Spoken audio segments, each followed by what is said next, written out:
Ladies and gentlemen, thank you so much to every one of you for gracing this event. It's I when we started to organize this, I was in London and I was a bit fidgety. Even as of last night, I was I was a tad fidgety because if I look back at 5 years, I was just coming out of failing at a startup, and Dolakwa and I had met.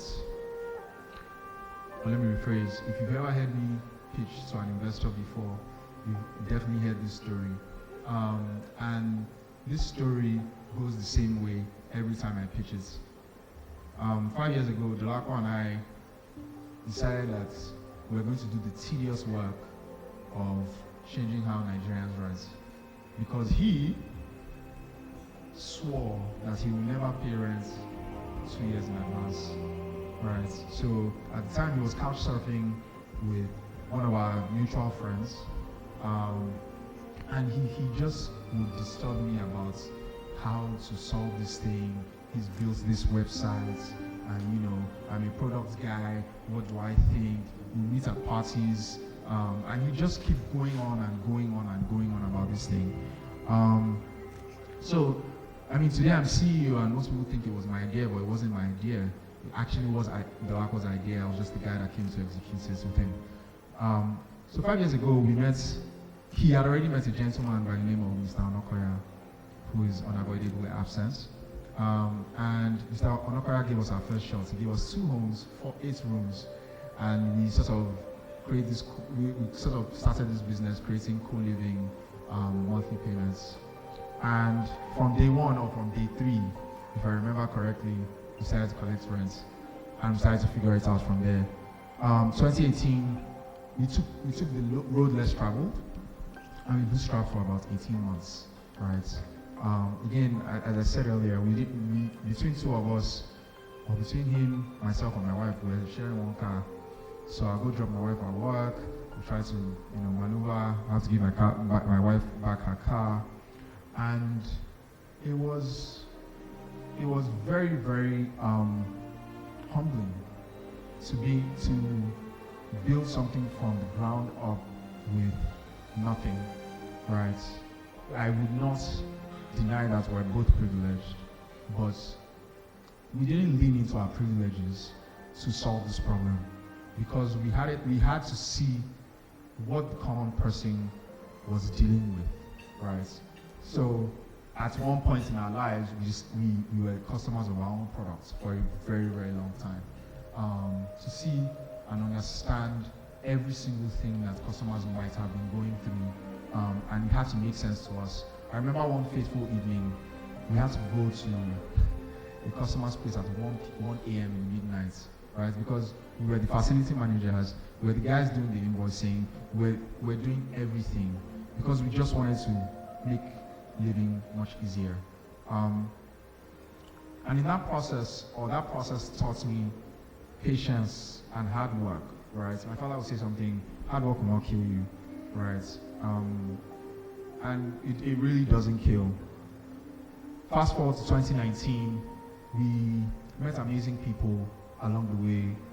Mr. Bolaji Ogunare, Cecilia Akintomide, who sort of believed in what we were doing, but really didn't understand it because it was like, who are you, these 2 young men below 30 that think that they're going to change something that is decades older than them? They're going to make people pay they're going to convince landlords to collect monthly rent? Where? How? There's no security. But we were saying all these big words like, we've built infrastructure to help landlords collect this rent monthly. We've built infrastructure to do KYC, these things. But I don't know, and I wish we would get that feedback. They believed in us, right? I remember with Cecilia Akintomide, I was expecting a child at the time. We just closed the deal. I had to fly to America the next day. She made us stay in her home 2 a.m., 3 a.m. some nights, right? And we had to wake up at 7 a.m. to attend to customers. Again, there was just 3 of us. But 2019 came, we got friends and family and angel investors on the continent strictly to sort of believe in us. Most of them believing in us because of what our customers told them, right? That this thing works. We like this product. We like this service. Why give them money? So at the time, we raised $260,000. One of the investors that came at the tail end, he just came. I'll give you a story. He came to our office and just came to see us, and he was like, "You guys are building this thing. This thing makes sense. We want to give you so amount of money." He's seated in the room, but he likes to be anonymous. And they just led that round, right, as angel investors. Then COVID hit, right? Now we can't go out to go and close landlords anymore. We're stuck at home. And I had the job, and there was a transition there. Tola started thinking to himself, hey, the kind of landlords that we want to convince don't exist. I'm going to step out of day-to-day operations, and I'm going to go and build homes to become those landlords that will collect rent monthly. So Tola left me and went into like full-time real estate, doing an audacious job of building 120 units at a time, just for us to have the kind of supply that we needed to solve our tenants' issues.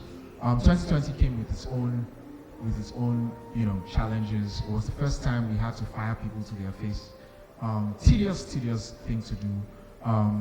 Daniela, stayed on, moved into a much more senior role, and then we continued to build the team from there. 2021, we decided to raise a pre-seed round.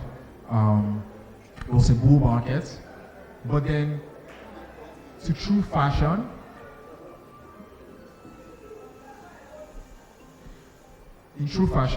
we became the first prop tech on the continent to get backed by a global prop tech focused VC.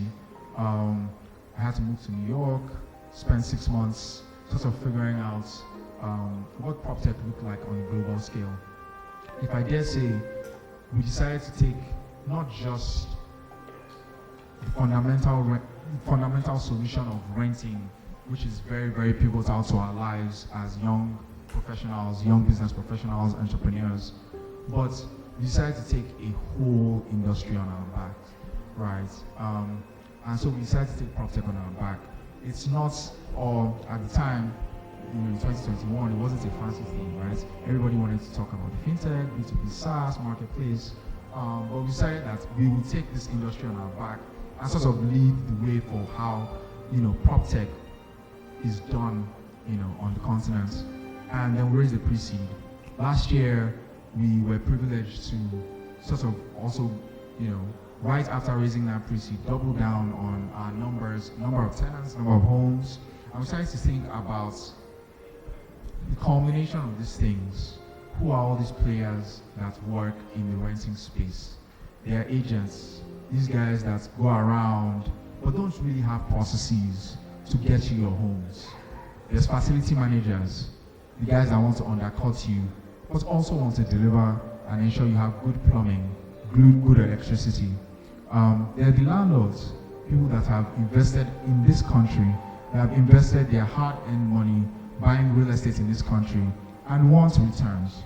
And then, for us, the most important people are tenants, right? People that just want a home to stay in for as long as they can, but want to pay as fractionally as they can. So last year we started to think about how to integrate all these people into one ecosystem. So we rebranded, we rebuilt our products. Thank you, Michael, again. And just started to think about tools for all these players. How do agents help landlords verify tenants? So we launched Verify. How do facility managers sort of go through their process of maintaining and getting, information about homes that they maintain? So we launched a maintenance tool for them. We relaunched our marketplace where landlords are able to list their homes and monetize these assets that they have so invested in. And our tenants being able to find these homes and moving in a minute, in as small as days, right? And it's been an amazing journey. It's interesting to see that we're still a team of 26, as small as can be, but we're a team of 26 that get the job done. I'm particularly grateful to these amazing people that I call colleagues for making my job easier and making sure that my job is the only job I do. Right? I speak to other CEOs of startups that are friends, colleagues of mine, and they're having to do 2, 3, 4, 5 things. But I find that as I get amazing, intelligent colleagues to join me on this journey, right? As audacious as it seems, I'm relieved of certain things that I would normally have done before, but they've taken off my hands and are doing much better than I would have executed it. Thank you to all our partners. Thank you to all our investors, our day one investors, our lead investors, Mark Ventures Capital. Thank you to Metaprop for always believing in us, always doubling down when we need the cash. Thank you to my parents for coming. Thank you to Dolapo's parents. Thank you to all our friends. Akinbayo from Federal Capital, thank you for backing us. All our partners, thank you to my uncle and aunties, and all our landlords for continuing to believing in us that we would give you value for the assets that you have so invested in this country. VFD, thank you guys for helping us finance, for helping us sort of prove that people can rent now and pay later. Thank you for that. We will not disappoint you by scaling that. And I just want to thank you, and thank you to my wife for being supportive, for being here. It's not easy to be an entrepreneur's wife. It's not easy to be my wife. And thank you. Thank you, Daniela. It's for things I cannot say.